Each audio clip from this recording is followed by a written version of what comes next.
Brian Kelly, and we're here at the 2018 Prevost-Stuff Motorhome Expo in West Palm Beach, Florida. And I have the distinct pleasure of spending a few minutes with Andy Pargh, the Gadget guru. He's got a YouTube series called Prevost for Newbies. Andy, thank you for spending a few minutes with us today. Yeah, it's my pleasure. Great show, isn't it? Yeah, oh, for sure.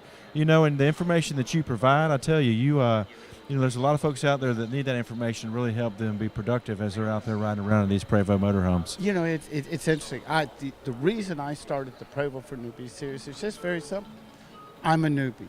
It gave me a method where, because of my background as a journalist, that I could ask questions and get top industry officials, because, you know, to sit down with me.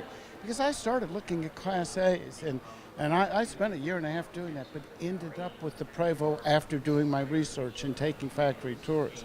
But it's been a real pleasure to do that series. We've been getting quite a few views too. And you've got a number of episodes already out. Yeah, we just completed number 8 here at the show, and that's one, if you haven't seen it, let me tell you, if you are new to Prevost and you're buying your first new or pre-owned Prevost, you've made that decision.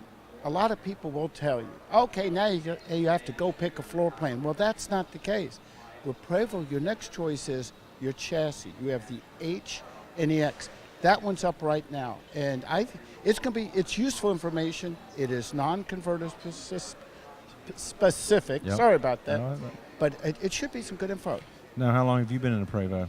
I've been in Prevost. In fact, I bought mine. I found it at last year's Prevost-Stuff show, or Prevost Motorhome Expo, and I bought it 2 weeks later. I bought an X3 chassis, Okay. a 2014 Marathon, and I've done a little bit over 8,000 miles in my first 10 months of ownership, and I don't take it out all the time. So she's a beauty. Now, let's talk about this other coach you have, because we're speaking to a bunch of bus nuts out there in bus land. Talk about your other coach. Well, you know what's funny? As well, my whole concept was I was going to try to buy my last coach first.